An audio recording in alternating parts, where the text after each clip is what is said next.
Hello guys, my phone is sliding. Okay, there we go. Okay. All right, so I'm going to talk a little bit about plateaus or metabolic adaptation today. It's the fancy word for plateau, and how you get there and how you can get out of it. So I would say 80% of the clientele that I start with are in some kind of plateau or they've actually started to gain weight. And what I see 9 times out of 10 is this cycle.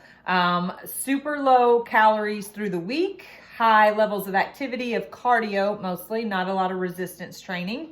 And then weekends full of fun, dinners, games, kids' parties, brunches, whatever it may be.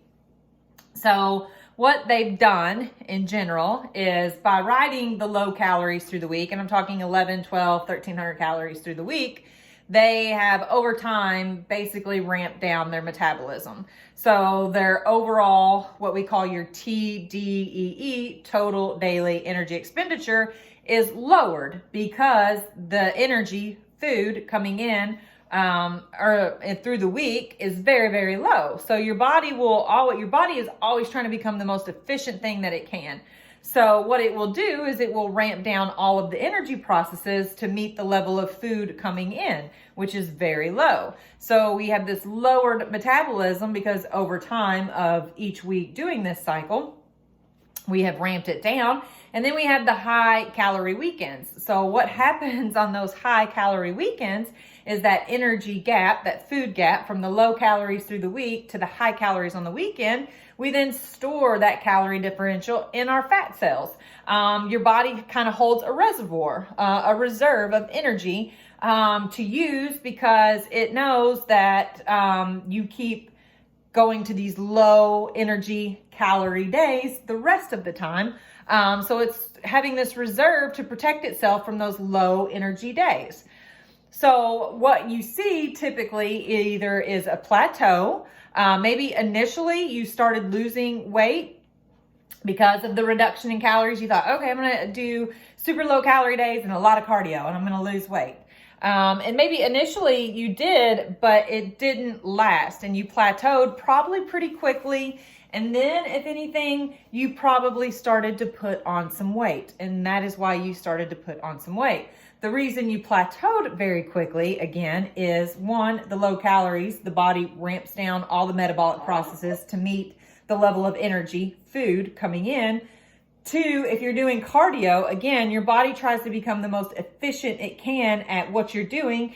And for cardio to become efficient and maintain these long bouts of extended exercise, your body breaks down muscle tissue because muscle is very expensive for the body to maintain.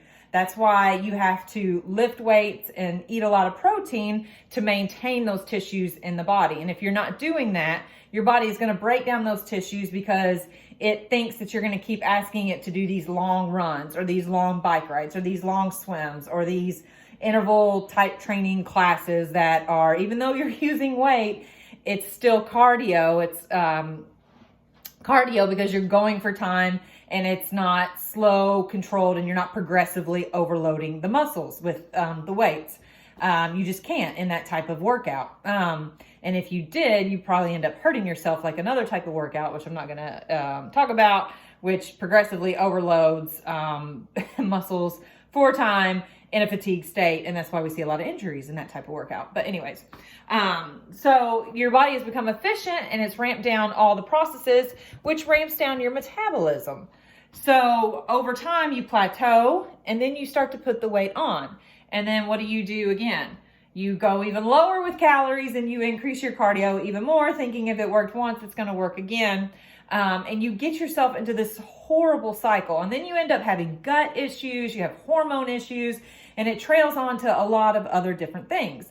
So the majority of the clients that when they start with me, I see this. We have gut issues. They're maybe going to the bathroom 3 times a week. And that's not normal, guys. You should poop every day. And when you poop, it should not be hard to poop. You should just go to the bathroom and poop. If you're having to go to the bathroom and spend 10 to 15 minutes in there to try and poop, something's not right. That's not normal, okay? And then hormone issues. We start to see that. I mean, I can't tell you how many clients have come to me and said they have hypothyroidism. That is the number one overdiagnosed and overmedicated symptom or whatever in the United States. Not saying that you don't have it, but it's not a reason for weight gain because it's always calories in versus calories out.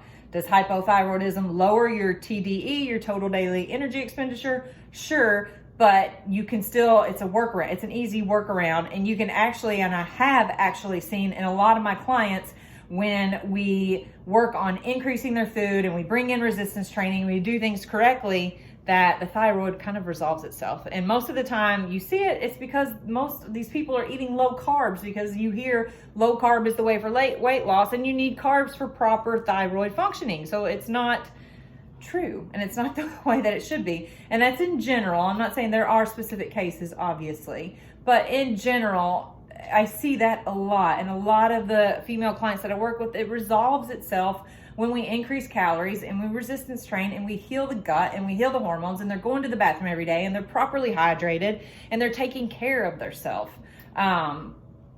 So in general, I guess you could say that you want to eat. The more you eat, guys, the higher your metabolism actually goes.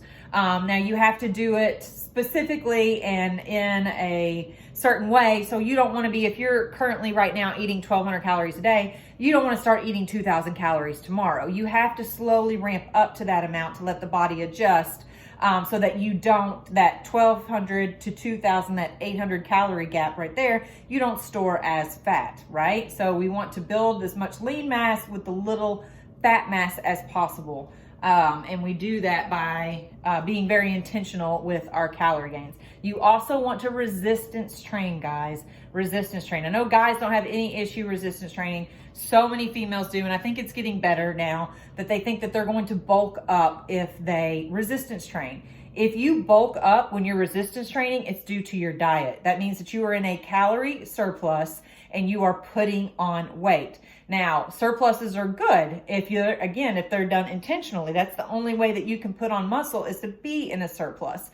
But if you do it correctly with the correct types of food and the correct calorie amounts and the correct programming, you put on the least amount of fat mass as possible and a whole lot of muscle. And then you can always come back and do a cut and drop the weight that is gained and lean out very nicely, which is what I do with a lot of my clients. It's showing them how to do that.